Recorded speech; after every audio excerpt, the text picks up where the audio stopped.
Guys, आपका स्वागत है हमारी इस एएम स्टडी पॉइंट चैनल पर। आज हम बात करने वाले हैं एक ऐसा निबंध जो कि हर साल बोर्ड एग्जाम में पूछा जाने वाला निबंध है, यानी विज्ञान वरदान है या अभिशाप पर निबंध। और हर साल एग्जाम में पूछा जाने वाला प्रश्न और 9 नंबर में पूछा जाता है और हाई स्कूल और इंटर वालों के लिए मोस्ट इंपोर्टेंट ये वीडियो होने वाली है। तो आइए स्टार्ट करते हैं कैसे लिखते हैं निबंध। तो निबंध लिखने के लिए सबसे पहले आपको डालना है हेडिंग बच्चों रूपरेखा। रूपरेखा उसे कहते हैं, मैंने 12 बार बताया है अपनी वीडियो में कि उसे कहते हैं रूपरेखा। जो विज्ञान के अंदर जितने भी हेडिंग बना कर लिखेंगे उस हेडिंग को रूपरेखा के अंदर लिखा जाता है। जैसे कि हम पहली हेडिंग बनाकर लिखूंगा प्रस्तावना, दूसरी हेडिंग लिखेंगे विज्ञान वरदान है, तीसरी हेडिंग डालेंगे विज्ञान अभिशाप है और चौथी हेडिंग डालेंगे विज्ञान का महत्व और लास्ट की हेडिंग डालेंगे उपसंहार। बच्चों एक बात याद रखिएगा, पहली हेडिंग प्रस्तावना और लास्ट की हेडिंग उपसंहार डालना नहीं भूलिएगा। बीच में अगर आप कुछ भी लिख देंगे तो आपको एग्जामिनर पास कर देगा। पहली हेडिंग देखेगा, दूसरी हेडिंग देखेगा, आपको पास कर देगा बच्चों। तो आइए स्टार्ट करते हैं। सबसे पहली हेडिंग डाल दी है मैंने प्रस्तावना। तो प्रस्तावना में क्या लिखना होता है वो आज मैं आपको बताने वाला हूं। तो ये देखिए प्रस्तावना मैंने लिखा है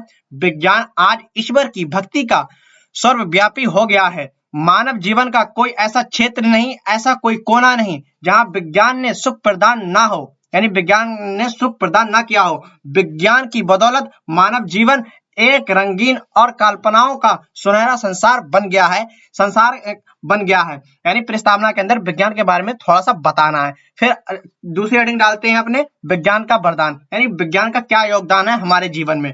तो देखिए मैंने लिखा है विज्ञान मानव जीवन के लिए एक वरदान स्वरूप है, क्योंकि विज्ञान ने ही वो कर दिखाया है जो हम कभी कल्पनाओं नहीं क्या करते थे, जो चीज हम कल्पना नहीं कर सकते थे। जैसे कि कोई हमें दूर तक जाना होता था तो पहले घोड़ों की सवारी करके जाया करते थे। आज हम गाड़ियों और बाइकों से जाते हैं और बहुत ही जल्दी पहुंच जाते हैं। जैसे कि परिवहन के क्षेत्र में, संचार और शिक्षा के क्षेत्र में अब तो ऑनलाइन आप शिक्षा पढ़ सकते हैं, यानी एजुकेशन हासिल कर सकते हैं। चिकित्सा के क्षेत्र में, मनोरंजन आदि के क्षेत्र में लोगों को वरदान स्वरूप यंत्र दिया है, जिससे प्रयोग से 8 दिन का कार्य 8 मिनट पूर्ण हो जाता है। यानी 8 दिन का कार्य 8 मिनट पूर्ण हो जाता है। जैसे कि पहले के टाइम में आपने देखा होगा कोई लेटर किसी के पास पहुंचाना है, कोई मैसेज पहुंचाना है तो पहले उसे लिखा करते थे, फिर उसको डाकखाने में दिया करते थे, फिर वो लेके जाया करता था, तो कई महीने लग जाते थे दूसरे के पास मैसेज पहुंचने में। अब क्या व्हाट्सएप आ गया, आप फौरन ही उस पर लिखिए और मैसेज कर दीजिए, फौरन ही उस बंदे के पास पहुंच जाता है। ये विज्ञान का वरदान है। और भी वरदान है, जैसे कि आप बनाकर और भी हेडिंग डाल सकते हैं, आपके दिमाग में और भी आते होंगे विज्ञान का वरदान। तो अगली हेडिंग डालना है विज्ञान के अभिशाप, यानी विज्ञान का क्या हमारे जीवन में नुकसान है। तो मैंने डाला है जहां विज्ञान ने लोगों को सुख और समृद्धि प्रदान की है, वहीं इसने कई ऐसे यंत्रों का निर्माण कर दिया है जिसके प्रयोग से लोगों को कष्ट सहना पड़ रहा है, क्योंकि नई नई मशीनों और यंत्रों के आविष्कार से लोगों का रोजगार खत्म हो रहा है। जैसे कि इस टाइम देखो चैट जीपीटी का जमाना आ गया, क्योंकि मजदूरों की जगह लोग यंत्रों से काम करवाना उचित समझते हैं। मोबाइल फोन का आविष्कार से छात्रों एवं छात्राओं का भविष्य खराब हो रहा है, क्योंकि अधिक बच्चे उसका दुरुपयोग कर रहे हैं। परमाणु बम के आविष्कार से मनुष्य के लिए खतरा बन गया है। और आगे और लिख सकते हैं, एक देश दूसरे देश पर हमले कर देते हैं, एक देश दूसरे देश पर हमला कर देता है, जिससे कि अगली पीढ़ी को परेशानी होती है। कहने का तात्पर्य है कि विज्ञान हमारे लिए अभिशाप के समान है। यदि हम विज्ञान का दुरुपयोग करते हैं तो अतः विज्ञान एक धारदार तलवार की तरह है, जिससे दुश्मन का गला काटा जा सकता है, लेकिन गलती से अपना भी गला, मैंने ये कर सकता है लिखा है, कट सकता है, अपना भी गला कट सकता है। ये मैंने गलत लिख दिया है, यहाँ पर आप सही कर लीजिएगा। अर्थात यदि हम किसी भी वैज्ञानिक यंत्र के बारे में नहीं जानते तो उसका उपयोग ना करें तो ही ठीक है, अन्यथा वो हमारे जीवन के लिए खतरा हो सकता है। इस प्रकार हम कह सकते हैं कि विज्ञान एक अभिशाप के समान भी है। यानी आपने देखा भी होगा, जैसे कि जिस चीज का हम यूज करना नहीं जानते उसको क्यों छुएंगे भाई, जाहिर सी बात है हमें ये चीज यूज करना नहीं आती तो हम उसको छुएंगे तो हमें नुकसान पहुंचाएगी। तो अगली हेडिंग आप डाल सकते हैं विज्ञान का महत्व, यानी विज्ञान ने हमें क्या क्या फायदे पहुंचाए और किस किस क्षेत्र में। विज्ञान का महत्व मनुष्य के जीवन में कई क्षेत्रों में दिखाई पड़ता है, जाहिर सी बात है कई क्षेत्रों में दिखाई पड़ता है, जिसमें के कुछ प्रमुख क्षेत्र का वर्णन नीचे है। जैसे कि मैंने नीचे लिख दिया है परिवहन के क्षेत्र में, यानी एक जगह से दूसरी जगह जाने के क्षेत्र में, यानी ट्रेवल के क्षेत्र में। पहले लंबी यात्राओं सपनों के समान लगती थी, किंतु आज रेलों, मोटरों एवं वाहनों ने लंबी यात्राओं को आसान कर दिया है। पृथ्वी ही नहीं, चंद्रमा पर भी हमारे भारतीय वैज्ञानिक ने विजय प्राप्त कर लिया है। अगली हेडिंग आप डाल सकते हैं संचार के क्षेत्र में टेलीफोन, टेलीग्राम, व्हाट्सएप, ईमेल आदि के द्वारा क्षण भर में संदेश पहुंचाए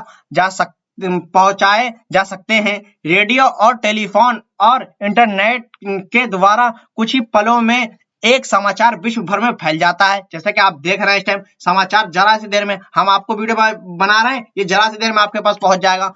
और अगली जो हेडिंग डाली है मैंने कृषि के क्षेत्र में, जैसे कृषि के क्षेत्र में क्या है, यानी खेती बाड़ी के क्षेत्र में ट्रैक्टरों, यानी पहले खेत जुताई करने के लिए हलों का यूज किया जाता था, फावड़ों का यूज किया जाता था। अब क्या ट्रैक्टर आ गए, अब ट्यूबवेल यानी पानी लाने के लिए ट्यूबवेल से पानी आ सकता है, इंजन से आ सकता है। पहले क्या होता था, कहीं दूर में नदी होती थी, वहां से भर के लाते थे, फिर अपने खेत में डालते थे। फिर रासायनिक खाद एवं कीटनाशकों, अन्य किस्म के बीजों के आविष्कार से कृषि उत्पादन में पर्याप्त बढ़ोतरी हुई है, जिससे विश्व की बढ़ती संख्या का पेट भरना संभव हो रहा है।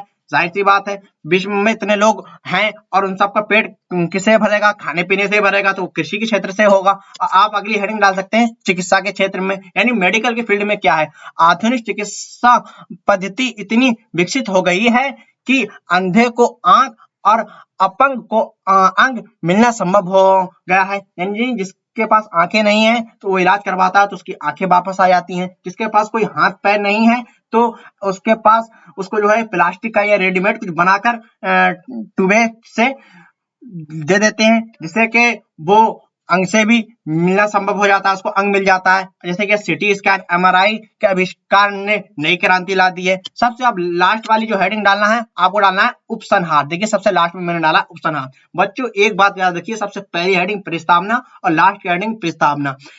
ये यानी सबसे पहली हेडिंग जो है प्रस्तावना, लास्ट की हेडिंग उपसंहार, इसको जरूर लिखेगा। बीच में आप अपनी तरफ से बढ़ा चढ़ाकर कैसे भी लिखेंगे तो आपको एग्जामिनर फुल मार्क्स देके जाएगा। बच्चों एक नंबर भी नहीं काटेगा। अगर आप हमारे यूट्यूब चैनल पर पहली बार आए तो लाइक और सब्सक्राइब जरूर कीजिए और बताइए आपको ये वीडियो कैसी लग रही है। तो हेडिंग डालना है उपसंहार, फिर लिखना है विज्ञान के विषय में विचार करने पर यह बात तो स्पष्ट है कि विज्ञान एक और वरदान है तो दूसरी ओर अभिशाप भी है, किंतु विज्ञान अभिशाप तभी होगा जब हम उसका दुरुपयोग करेंगे। जाहिर सी बात है, जैसे कि मैंने अभी इससे पहले बताया था कि जिसका हम उपयोग नहीं करना जानते उसको हम करेंगे, उसको खोलेंगे या कोई काम करेंगे उसके साथ कोई, तो उसका दुरुपयोग होगा, करेंगे। इसीलिए हमें विज्ञान का दुरुपयोग नहीं करना चाहिए, विज्ञान के द्वारा दिए गए वरदान का लाभ लेना चाहिए। हाँ बच्चों, जैसे कि अभी ऑनलाइन शिक्षा नीति का चल रहा है, ऑनलाइन आप शिक्षा पढ़िए और क्या कहते हैं ज्यादा से ज्यादा स्किल सीखिए, कंप्यूटर वगैरह सीखिए। विज्ञान के द्वारा विनाश तभी होता है जब व्यक्ति अपने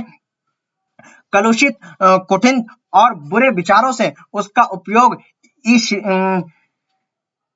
ईर्ष्या के वजह से दूसरों को नुकसान पहुंचाने के लिए करता है। बच्चों इसी तरीके से आपको लिखना है एग्जाम में, आपको एग्जाम में 9 में से 9 नंबर देके जाएगा, एक भी नंबर नहीं काटेगा। अगर आप हमारे यूट्यूब चैनल पर पहली बार आए तो लाइक और सब्सक्राइब और कमेंट जरूर कीजिए। आपको अगली वीडियो किस पे चाहिए आप जरूर बताइए। अगर आपको ये पीडीएफ चाहिए तो आप मुझे कमेंट कीजिएगा, मैं आपको अपने टेलीग्राम ग्रुप में ज्वाइन कर लूंगा, वहां पर ही आपको पीडीएफ मिल जाएगी।